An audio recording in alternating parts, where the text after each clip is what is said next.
Welcome to Cinematography, where we bring you the best in independent, documentary, and foreign films, and we talk to the people who made them. I'm your host, Mike Caspar, and you can find out more about the program by going to cinemaphilepod.com.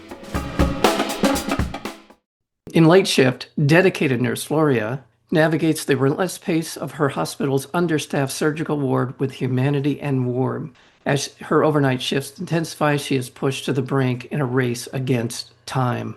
The film is called Late Shift, and it was shortlisted for Best International Feature for this year's Oscars. We're joined today by the director and writer, Petra Volpe. Petra, welcome to Cinemaphile. Thank you. Very glad to be here. As we were talking before we got started, this is an issue that has touched my life. It has touched so many other people's lives.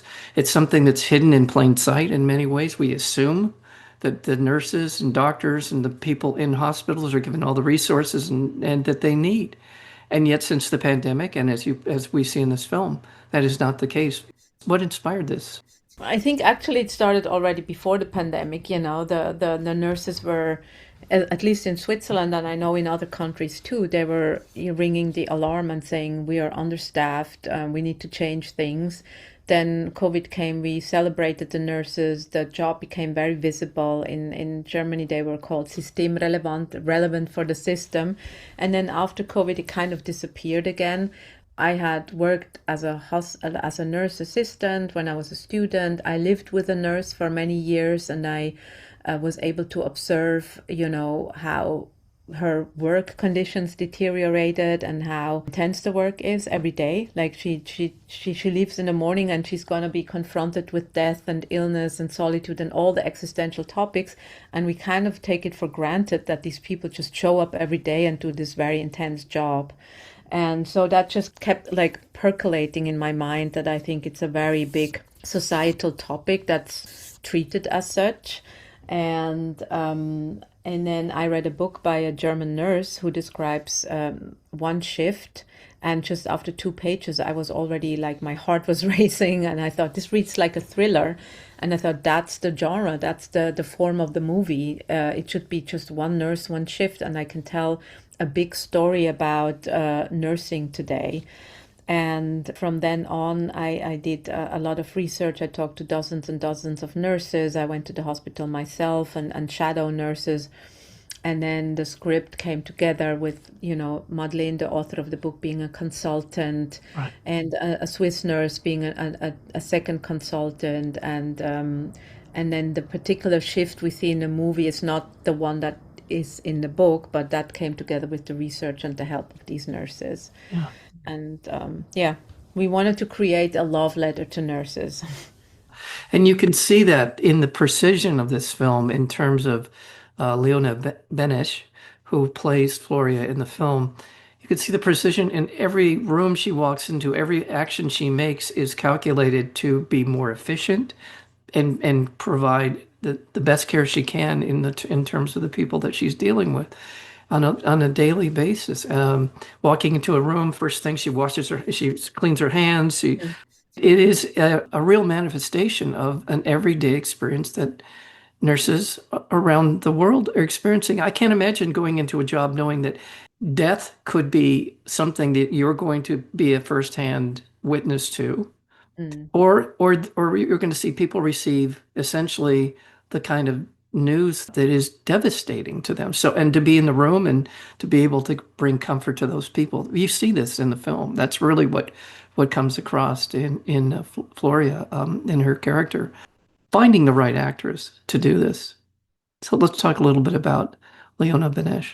Well, Leonie, I had seen her in Teacher's Lounge, and it was, I didn't dare to ask her because I thought she doesn't want to play another professional under duress. And I did a big casting, but I just didn't find the kind of actress I thought the role needed. Somebody who's so natural and very physical and where you really forget that somebody's acting. And I think Leonie has that quality that's very, a very, a talent. And so in the end, I sent her the script, and I thought she has to decide whether she thinks this is something she wants to kind of engage with. And she loved the role because it's not a psychological role. She's not a person like a nurse with an agenda or a psychological problem or a moral dilemma. She doesn't have this kind of arc that you traditionally have in a film, like the classic three-act story with an arc. The character doesn't learn anything. It's just a woman who wants to do a good job, and the circumstances won't allow her to do a good job, which is the reality of nursing today on a daily basis for hundred thousands of nurses in the world. She was very attracted to the physicality of the role. It's basically an action role, because she's never still. She always does something. There's always multiple tasks at the same time on top of the dialogue, and I think Leonie really embraced that. And so she had also a coach, like we had a nurse who coached her, and she basically trained Leonie like an athlete, and we also saw Floria as a very athletic character, and that's basically what I observed when I was shadowing nurses. It's a highly athletic job. It's physical and mental athleticism that you need for this job, and we really wanted to completely nail that. You're right. The coordination required to do what she does, just the routines and the small tasks that she's given, putting a needle into a vial and being able all these things and rep and very very efficiently and quickly. And I thought that when they at the very beginning of the film they are in a locker room. And you could be in a basketball locker room or a football locker room, the way that they carry themselves. Very little was said. It's kind of like we know what we're here for. And we really have very, very, very little backstory on her. Mm, And so it's all about what we see on screen and in the course of the story. And mm. you're right, she did a masterful job. She doesn't really tip her hand hardly, but when she does, it's very effective in the film. Yeah. I mean, she's just so present, Leonie. She's such a like once the camera is on, she is in character. And it's quite astonishing to watch, There was one situation we were shooting a very fragile scene that was also quite complex in terms of what's happening in the scene, like when they're changing the diapers of the old lady. And in the midst of shooting that scene, she gets the news that Teachers Lounge is nominated for an Oscar. So she goes off, talks 5 minutes with the director, they're all super excited. She comes back to set. We shoot the scene, camera goes on, and she is completely 100% Floria, and she nails the scene in one take. I mean, as a director, of course, that's a total dream. She's to work with somebody who is like so intuitive, who is so precise, so disciplined, so well prepared, and so present. And the beauty was also my DP, Judith Kaufmann, who is an amazing cinematographer. She's worked with Leonie on Teachers Lounge. So the two of them were already tuned in. They were like two dancers. So she and the camera, they were really moving in sync. And Leonie is always she knows exactly where the camera is. She knows exactly how to move with the camera. And Judith really knows Leonie well. So it was just a pleasure to watch the two of them dance. Yes, what a great point to bring up because you see that. They're moving through larger spaces, the hallways, and then into the more intimate spaces of the rooms or back to the nurse's station. And she never stops moving. And for a good chunk of the film, she is in motion. Another part of the film that is exceptionally well done is being introduced to a lot of different people in the film. Mm. So we see not only is it the staff that we see and meet, but the different the family members, but also the patients that she's dealing with, and all of them are in their own lane, if you will, in terms of where they are, why they're there, and their reaction to her. You just did a marvelous job of pulling all of those different people into this story and being able to hear what they're saying or what their issues are, and they're all very relatable. So, just a wonderfully done part of the film for me. Thank you. Yeah, something that, that was a very important quote that resonated with me deeply was Susan Sontag said that when you become sick or ill, you become citizen of another country. And that kind of loneliness in hospitals, that kind of separation from the normal life that just goes on outside of the hospital. The hospital is such a world within the world, and you kind of cut off from the flow of the world outside, and it's a very lonely place. Even if you have very compassionate relatives, I think illness makes one very lonely and it's very scary. And I think one person who's so important for a patient is the nurse. You know, the Yeah. doctors usually come in the morning and in the evening. I don't want to diminish their work, they're immensely important, but they're more often celebrated in media than the nurses, you know, for what they do. But the nurse is actually the person who is there on your side all the time, who notices if something changes in your behavior, in your skin tone, in your heartbeat. Like, she is there who takes you through the whole process, and that's just very rarely shown also in movies, and never in the cinema. You know, there's no movie that celebrates nurses. They're usually neurotic or they kill all their patients. You know, there's always some kind of like almost horror element, and they're not celebrated for the work they do. And in hospital series, they're usually not the main characters. There's very few exceptions where that's the case, and I think, for example, The Pit does a really great job in showing nurses and the work they do, but the main characters, the majority of them are doctors, you know. And up until recently, predominantly male. It's Mm. changing, but still. And to be honest, and when I was growing up, nurses were predominantly female. So I think those They are two, still are. they still are. Okay. 80%. Yeah, 80% is women, and that's also the reason why that this job is so invisible, that this job is so Yeah. underpaid and underappreciated and underrespected. You know, it's clearly linked. You know, it's a good old sexism, I would say. Thank you for saying that. I just want to quickly remind our listeners we're speaking with Petra Volpe. She is the director of Late Shift, and it is in release here in, I believe, Los Angeles on March 20th, coming up. I have that information. It will be posted to the website as well. Just want to make sure I get that right. And just as you were describing it, that this is a good old-fashioned sexism. You're right, absolutely.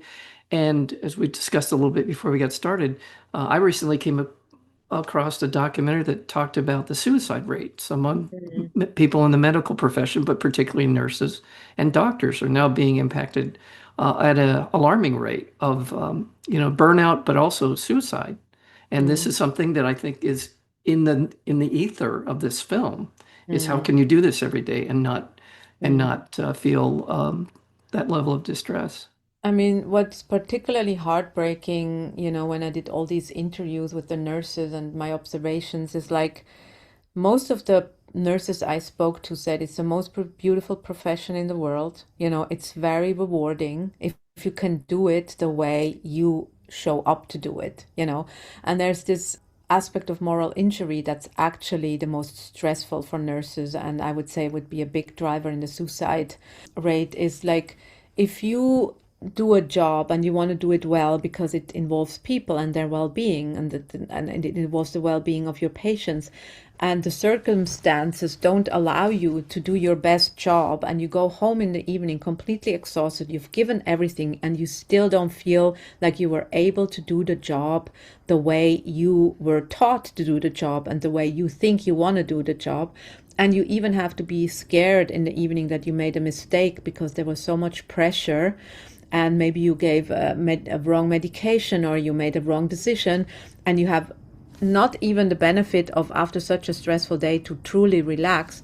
That just creates so much psychological stress and really a growing moral injury in nurses, and I think that's a big reason for burnout in nurses. Yeah.